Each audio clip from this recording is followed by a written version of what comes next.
नमस्कार मित्रों, मैं विपिन मिश्रा। आज हम चर्चा करेंगे कि सुबह किसका मुंह देखकर उठे थे। अक्सर लोग ऐसा कहते हैं कि किसका मुंह देखकर उठे थे, इसे शकुन हुआ या अपशकुन हुआ। कभी कभी हमारे मन में ये ख्याल आता है कि जब हमारा दिन अच्छा नहीं होता है, सुबह उठते हुए मैंने किसे देखा और जिसे देखा वह व्यक्ति सही है या गलत है। दरअसल उस व्यक्ति के देखने का कोई प्रभाव नहीं होता है। प्रभाव होता है हमारी सोच का, कि जिस व्यक्ति को हमने देखा है उस व्यक्ति के प्रति हम क्या सोचते हैं। यदि हम उसके प्रति सकारात्मक भाव रखते हैं तो स्वाभाविक हमारा दिन अच्छा जाता है, और यदि हम उसके प्रति नकारात्मक भाव रखते हैं तो हमारा दिन अच्छा नहीं जाता है, क्योंकि हमारे मन मस्तिष्क में उसी तरह के विचार उत्पन्न हुआ करते हैं। हमें इस बात का ध्यान रखना चाहिए कि जो भी व्यक्ति सुबह हमें उठते समय दिखाई दे, उस व्यक्ति के बारे में हम अच्छा सोचें। यदि हम अच्छा सोचेंगे तो हमारी जो बॉडी है, हमारा जो मन मस्तिष्क है, उसमें अच्छे विचार आएंगे, और वह अच्छे विचार हमको पॉजिटिव एनर्जी देंगे, और वह पॉजिटिव एनर्जी हमें सारा दिन तरोताज़ा रखेगी।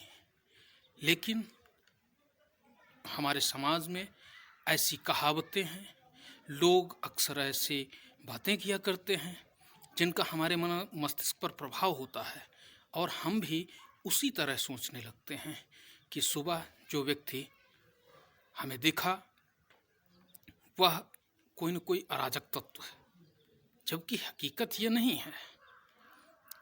लोग कहते हैं मैंने काना देखा जिसके एक आंख नहीं होती है। मित्रों, उसको देखकर लोग अपशकुन मनाते हैं। अब समाज में ये किंवदंतियां प्रचलित हैं और लोग उनको मानते हैं, जबकि ऐसा कुछ नहीं है। वह व्यक्ति आपको क्या नुकसान पहुंचाएगा? अगर हम ऐसी बात समाज में रखें, लोगों से कहें, तो लोग कहते हैं कि तो क्या ये पुरखे जिन लोगों ने बताया वह बेवकूफ़ थे। मैं ये नहीं कहता हूँ कि कौन बेवकूफ़ था, कौन बुद्धिमान था। पुरखे हमारे हैं और वह सदैव अनुभव से ओतप्रोत होते थे। कई ढेर सारी कुरीतियाँ हमारे समाज में व्याप्त थीं, और उन्हीं कुरीतियों में से एक कुरीति यह भी थी कि सुबह जिस व्यक्ति को हम देखेंगे, उस व्यक्ति यदि दिन हमारा खराब हुआ तो वह व्यक्ति नकारात्मकता की दृष्टि से हम उसे देखेंगे, और यदि दिन अच्छा हुआ तो सकारात्मकता की तरह देखेंगे।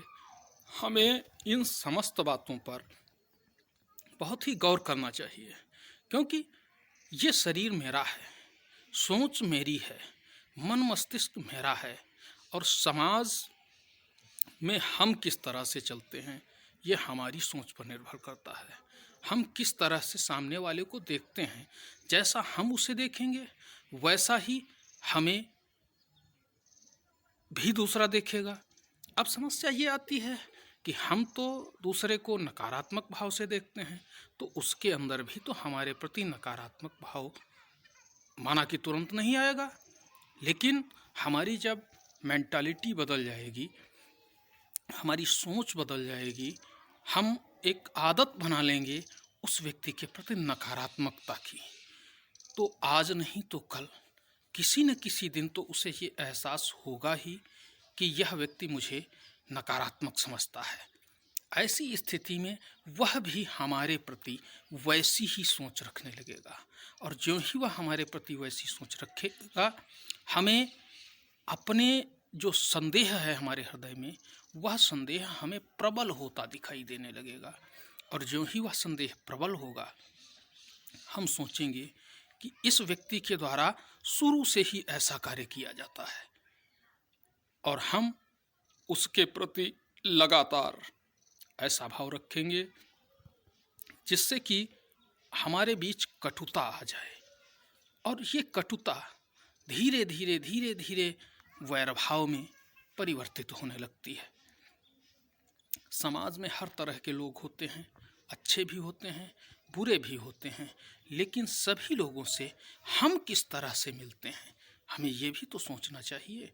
यदि हम अच्छाई पर चलते हैं, लोगों से सही मिलते हैं, लोगों के प्रति सदैव सकारात्मक सोचते हैं, लोगों को सदैव ऊर्जा देने का कार्य करते हैं, उन्हें आगे बढ़ने के लिए प्रेरित करते हैं, तो मैं 100% इस बात से सहमत हूँ कि आज नहीं तो कल वह व्यक्ति भी हमारे प्रति वैसा ही विचार रखेंगे।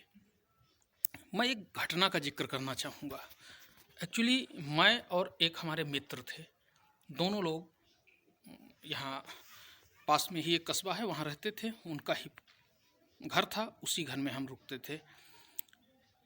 स्थिति ये बदली कि वहाँ के बच्चे हमारे पैर छूते थे, जबकि उनके पैर नहीं छूते थे, वह भी हम उम्र थे। तो ये प्रक्रिया 1 वर्ष तक चली। 1 वर्ष के बाद एक दिन उन्होंने हमसे कहा कि ऐसा करो, तुम जाओ, हम बाद में आते हैं। तो चूँकि उन्हीं घर में रहते थे तो मुझे लगा कि ऐसा तो नहीं कोई अप्रसन्नता है।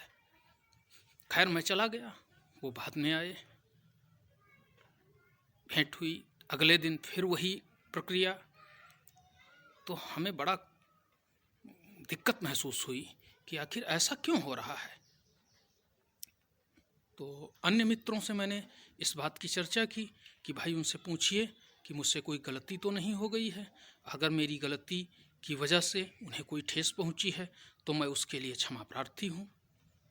मित्रों ने उनसे बात की और बात करने के बाद जो मुझे बताया वो ये था कि उन्होंने कहा उनके साथ जाते हैं तो मोहल्ले के सारे लड़के उनके पैर छूते हैं, मेरे पैर नहीं छूते हैं, तो शर्म लगती है उनके साथ जाने में। मैंने कहा अगर ऐसी बात थी तो आपको मुझे बताना चाहिए था। मैं कोई भगवान नहीं हूँ, ना ही मैं बहुत बड़ा आदमी हूँ कि लोग मेरे पैर छूते हैं। उनके पैर छूने का एक कारण है, क्योंकि मैं उनके माता पिता के चरण स्पर्श करता हूँ। आप भी मेरे साथ चलें और आप भी उनके माता पिता के चरण स्पर्श करें। 2, 4, 10, 15, 20 दिन में, महीना भर में वह आपके भी पैर छूने लगेंगे। खैर स्थिति बदली। अगले दिन उनको मैं साथ लेकर गया और वही क्रम जारी रखा, जिसके मैं पैर छूता था वो भी उसके पैर छूते थे। स्थितियाँ बदली। आज जब 8 वर्ष बाद मैं उनके यहाँ पहुँचा तो जो नए बच्चे थे वो मेरे पैर नहीं छू रहे थे, उनके पैर छू रहे थे। यह होता है सकारात्मक सोचना। यदि उन्होंने उस दिन सकारात्मक न सोचा होता और वह कार्य न किया होता तो आज ऐसे परिणाम थोड़े न मिलते। तो ऐसे अच्छे परिणामों के लिए हमें ये सोचना चाहिए कि सदैव सकारात्मक ऊर्जा रखें, सकारात्मक सोच रखें, लोगों को सदैव मोटिवेट करें, उनकी मदद करने के लिए तत्पर रहें। समाज भी मेरी मदद करेगा और हर व्यक्ति हमें समझेगा। आज नहीं तो कल। थोड़ा सा इंतज़ार करिए, देर है अंधेर नहीं, देर आए दुरुस्त आए। जय हिंद, जय भारत। मित्रों, यदि ये बात मेरी आपको पसंद आई हो तो कृपया चैनल को लाइक करें, सब्सक्राइब करें और साथ ही साथ अन्य मित्रों को भी भेजें जिससे कि उनके अंदर सकारात्मकता आए। धन्यवाद।